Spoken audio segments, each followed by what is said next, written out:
vuelta, nosotros aquí en 5 días televisión, viendo las noticias que van marcando la agenda, nosotros tratando, por supuesto, de ser su compañía informativa como todas las mañanas. Por supuesto, a la tarde y a la noche también hay mucho para poder seguir sintonizando nuestro medio de comunicación.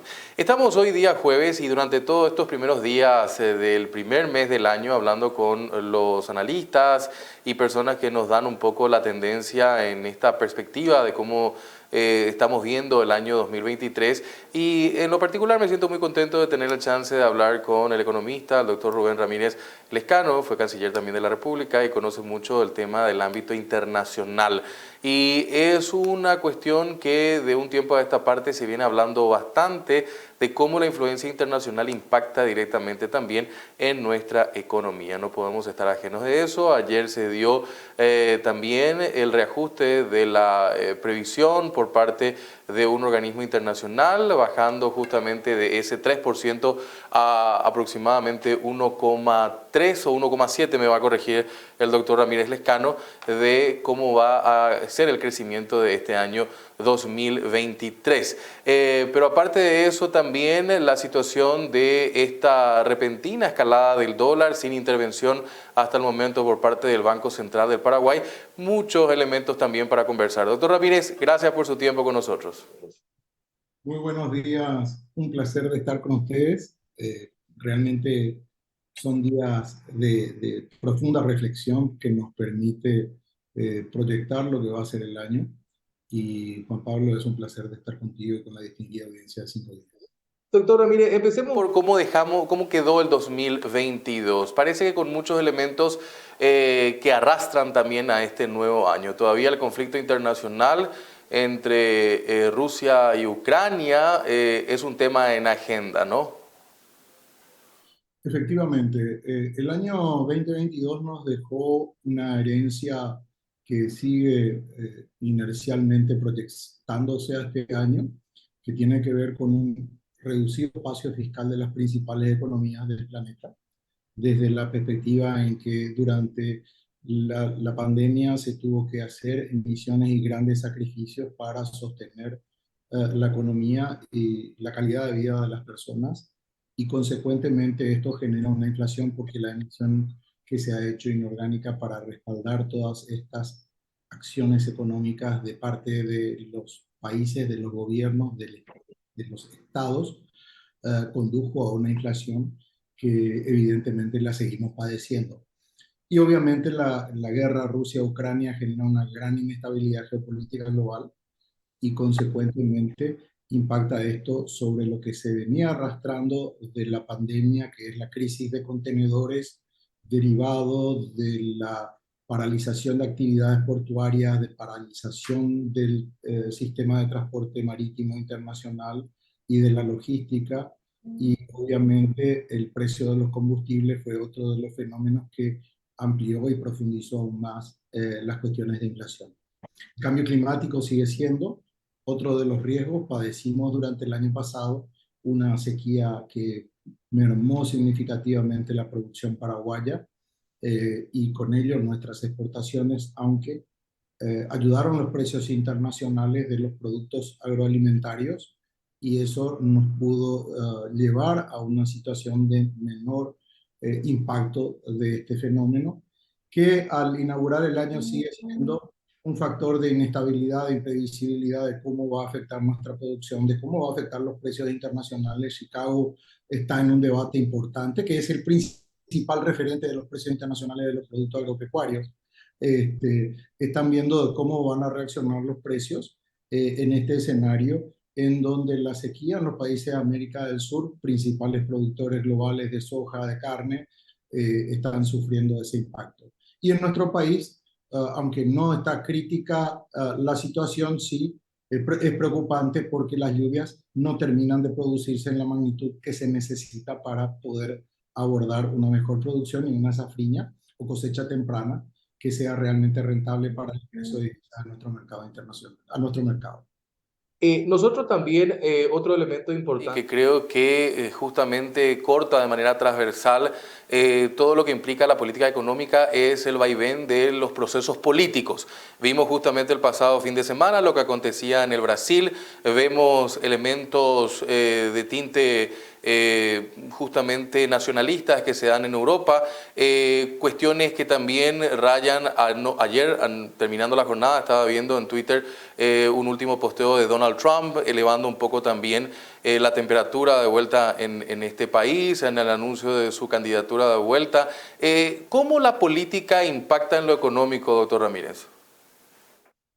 Realmente la polarización ha sido uno de los elementos que genera grandes tensiones asociadas a las condiciones económicas adversas de nuestras sociedades, porque hay que reconocer que el crecimiento económico no ha sido el necesario para que la ciudadanía pueda tener los ingresos suficientes para mantener una calidad de vida aceptable y las diferencias sociales se siguen incrementando.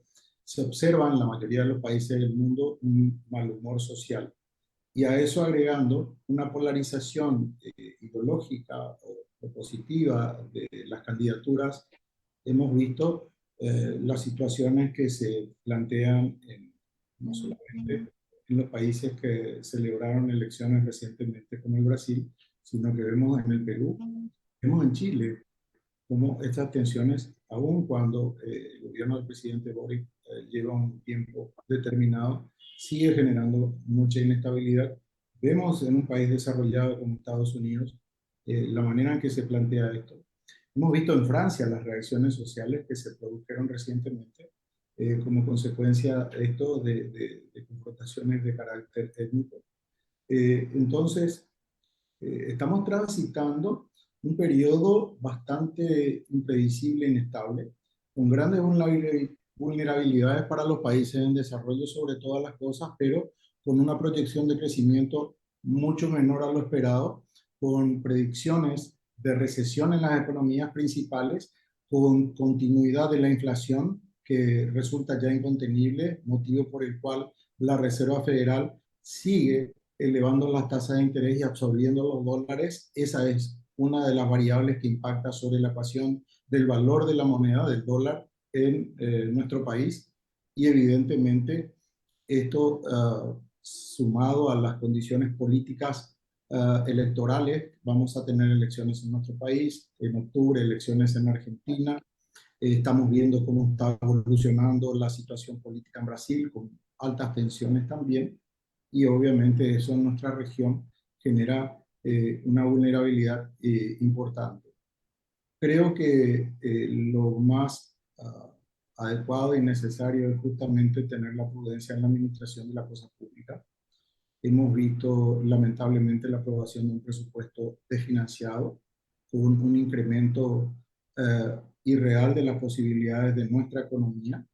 No olvidemos que este año tenemos un vencimiento de alrededor de 300 millones de dólares de pago de deuda de servicios, pero el año próximo más de 1.000 millones de dólares por ese objeto. Y el gobierno que venga va a encontrarse con una situación bastante adversa en el que se va a tener que administrar con un presupuesto ya ejecutado en el octavo mes, en agosto, con un presupuesto desfinanciado y con las necesidades de encontrar alternativas en un escenario donde el endeudamiento externo paraguayo supera lo recomendable para las posibilidades reales de pago de nuestra economía. Entonces, vamos a tener muy poco espacio fiscal y ese es todo un desafío para ver de qué manera, cuáles son las fórmulas para resolver esta ecuación. Tenemos un sector privado, Juan Pablo, que es bastante resiliente, hemos visto su conducta y que realmente ha sido el que produjo resultados económicos favorables ante un escenario tan adverso. Y digo favorable en el sentido de que nuestra caída del PIB no fue tan importante, que la inflación, el impacto de la inflación se pudo contener en un dígito y sin embargo hay que reconocer que la situación de nuestra economía no es la mejor de todas, pero es, digamos que administrable en este escenario. Ahora bien, también esto Que que planteaba, doctor Ramírez, estamos ante un tiempo electoral que tendrá su desenlace en abril, con mucha carencia de propuestas e ideas por parte de los candidatos y, por supuesto, ni siquiera hablar de lo que es una agenda internacional de cada uno de ellos, ¿no? ¿O usted vio algo? No, realmente las candidaturas se han concentrado en generar, digamos que, atracción o votos mediante la disputa. La polarización se ha dado sobre las personas, no sobre las ideas, y eso es lo preocupante porque al momento de tener que elegir la ciudadanía cuál es el candidato que mejor puede responder a sus inquietudes, a sus expectativas y a sus deseos de lo que sería el enfoque de la administración pública, encontramos que no hay propuestas aún. Eh, la campaña está entrando a su segunda fase, donde definidas las candidaturas de la Concertación, del Partido Colorado y de otras como la doctrina Acevedo, que plantean una oferta electoral en donde no hemos podido colectar propuestas, ideas y referentes para ese proceso. y ahí también me gustaría su Porque visión. hablábamos justamente de la agenda internacional, pero la agenda económica que habla justamente de lo que va a implicar lograr ese grado de inversión que tanto venimos nosotros también hablando desde este espacio y en otros círculos de análisis y de discusión, ¿será factible con esta próxima administración que venga o qué tienen que hacer como tarea?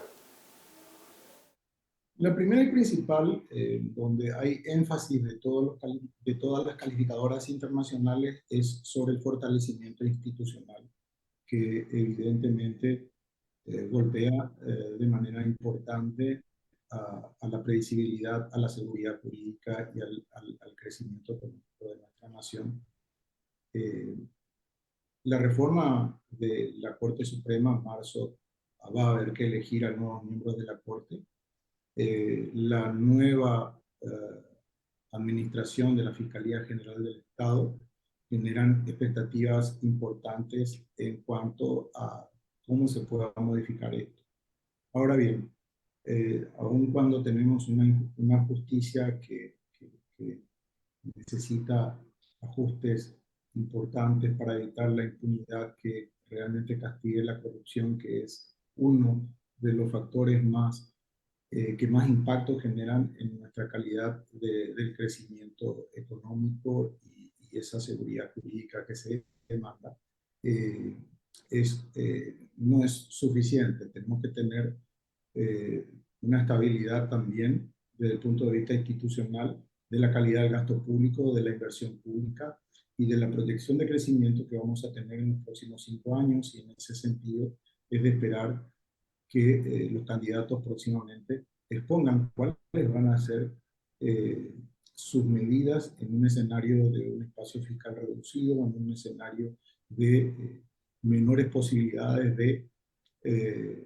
emitir deuda externa por las condiciones de pago que hay, en una necesidad de refinanciar y reestructurar el endeudamiento del Estado paraguayo y con una necesidad de mejorar el marco regulatorio. Por ejemplo, hablamos del debate que hoy nos afecta a todos los paraguayos, el precio del combustible, hablamos donde no hay un ente regulador, hablamos de las cuestiones energéticas, de las negociaciones que tenemos con Brasil sobre el anexo CETA y Cuba, hablamos también sobre las cuestiones que tienen que ver con el sistema logístico y de transporte tan golpeado, donde la Argentina está proponiendo la adopción de medidas de cobro de peaje sin prestar los servicios adecuados y violando el Tratado de la Hidrovía Paraguay-Paraná, eh, que no solamente tiene que ver con una posición geopolítica regional, tiene que ver con costos reales que se asocian a este factor que hablábamos al principio, Juan Pablo, del cambio climático, en donde la falta, ausencia de dragado en tiempo, en forma, para prever el estiaje que es característico del mes de enero y febrero no se haya realizado y consecuentemente el transporte empieza a ser más costoso para nuestros importadores. Y los importadores no solamente afecta al comercio, afecta también la producción porque hay una serie de insumos que son necesarios e indispensables para la industria, la producción agrícola y pecuaria. Por último, doctor Ramírez, dos cuestiones. Una que También el capítulo de la renegociación. Me tocó a mí en un momento entrevistar al ex embajador Barbosa, que estuvo por nuestro país. Él me decía, en realidad ese no es un tema de debate central, no debería preocuparle tanto al Paraguay este tema. ¿Cómo deberíamos mirar ese tema en lo económico? En primer lugar, creo que hay que aislar la negociación del anexo C de todo lo que es el universo de la relación con Brasil. No, mi recomendación siempre es que estas negociaciones no pueden vincularse con otras. Hay aspectos que son muy delicados. Hablamos, por ejemplo, sobre la maquila, donde las principales industrias del Estado de San Pablo reclaman el desbalance fiscal que existe con Paraguay y la competencia de generar esa industria y la necesidad de cobrar impuestos a la producción exportable, que para nuestro país representa una necesidad urgente. Hablamos de mejorar sustantivamente la logística a la luz de la delicada situación de la navegación fluvial. Y necesitamos más puertos, necesitamos acceso alternativo para nuestras exportaciones, donde hoy el 90% se administra por la hidrovía Paraguay-Paraná. El tercer elemento es que Brasil podría desarrollar una serie de programas conjuntos con nuestro país desde la perspectiva de la utilización del corredor bioceánico, al que habría que adicionar el transporte ferroviario para hacerlo más ágil y que sea una alternativa adicional para nuestras exportaciones a través de los puertos del Pacífico en Chile y en Perú. Hablamos también sobre la posibilidad de que Brasil pueda realmente empezar a proponer programas de integración financiera, de coordinación de políticas macroeconómicas para que los temas cambiarios, como lo que nos ocurre con Argentina, no sean tan importantes o por lo menos sean predecibles, sean estimables. Y hablamos sobre la integración Mercosur, que obviamente tiene una serie de temas pendientes que resolver y que nos afectan. No olvidemos que el Mercosur representa el 65% de nuestras exportaciones. Brasil es el principal proveedor de nuestro país después de China continental y evidentemente es un país con el que tenemos una agenda donde la construcción de temas no solamente pasan por Itaipú. Sin embargo, Itaipú, no hay que negar, es el principal activo de nuestro país, es la principal generadora de energía eléctrica y no habiendo hecho las inversiones en infraestructura necesarias para poder realmente disponer del 50% que corresponde a Paraguay, hacen de que sea un desafío adicional, no solamente pensando en la tarifa, que es algo que se va a tener que negociar y donde no sabemos cómo lo están haciendo, aún después de que ayer el Congreso haya convocado a los principales responsables de esa negociación, aún no sabemos cuál va a ser la estrategia que este gobierno va a involucrar y teniendo en vista que asumiendo al próximo gobierno en agosto se va a encontrar con un escenario imprevisible. esa es una realidad también cierta. Doctor Ramírez Lecarno, por último, también Término y al inicio de cada año siempre vemos las proyecciones y las perspectivas bastante auspiciosas y positivas. Si tenemos que calificar un poco entonces este 2023, ¿tendremos que ser moderados, cautelosos? 2023 nos plantea un gran esfuerzo a partir de ahora, a partir del inicio del año, luego de que en noviembre y diciembre el anticipo de pago de aguinaldo, el anticipo de pagos salariales produjo una efervescencia en el consumo pero al mismo tiempo enero es un mes, el más largo del año, decimos siempre, eh, eh, y tenemos que tener prudencia en el endeudamiento, en la utilización de las herramientas financieras como tarjeta de créditos, revolving de créditos, entre otros, para poder conducir el año de una manera en que tengamos una economía ordenada y familiar previsible. Todavía estamos pendientes de ver cómo va a impactar el factor climático si las lluvias no llegasen en el nivel de producción, de productividad para la cosecha temprana o safrina. Tenemos que prever de que si el mundo entra en recesión, lo cual han previsto los principales organismos financieros internacionales con una proyección, un crecimiento muy moderado, menor del previsto a fin del año pasado, también tenemos que considerar de que eso nos impacta, porque la inflación de aquellos países que nos proveen de los insumos para la industria o para la producción agropecuaria también van a impactar sobre los precios.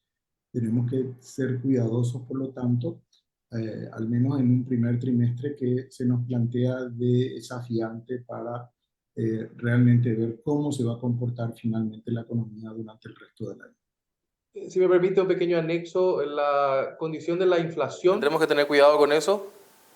Hay que tener mucho cuidado en la inflación. Las variables que forman parte de la ecuación, de la proyección de la inflación, eh, empiezan a preocupar desde la perspectiva del precio de los combustibles. Al retirar el impuesto selectivo al consumo, los emblemas inclusivos, el nacional, que debería ser el regulador del Estado, que es Petropar, incrementó sus precios cuando la caída del precio internacional es notable en porcentajes y realmente en entrega de este producto del petróleo y sus derivados.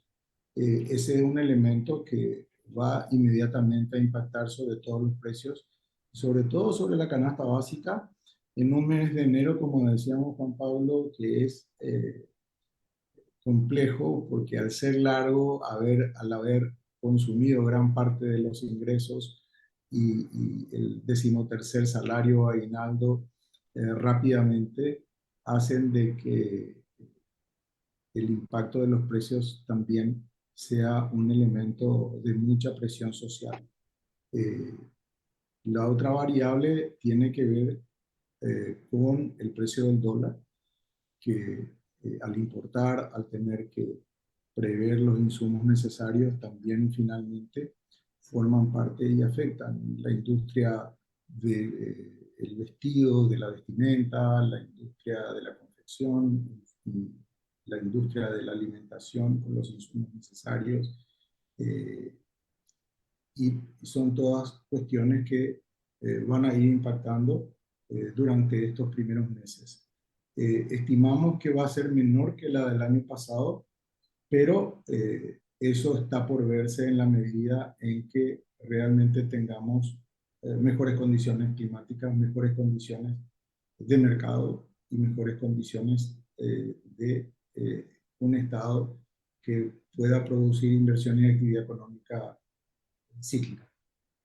Doctor Ramírez de Caro, como siempre, un gusto Hablar con usted, que tenga un excelente resto de día y un excelente año. Igualmente, Juan Pablo, para toda la distinguida audiencia de 5 días, un placer siempre estar con ustedes.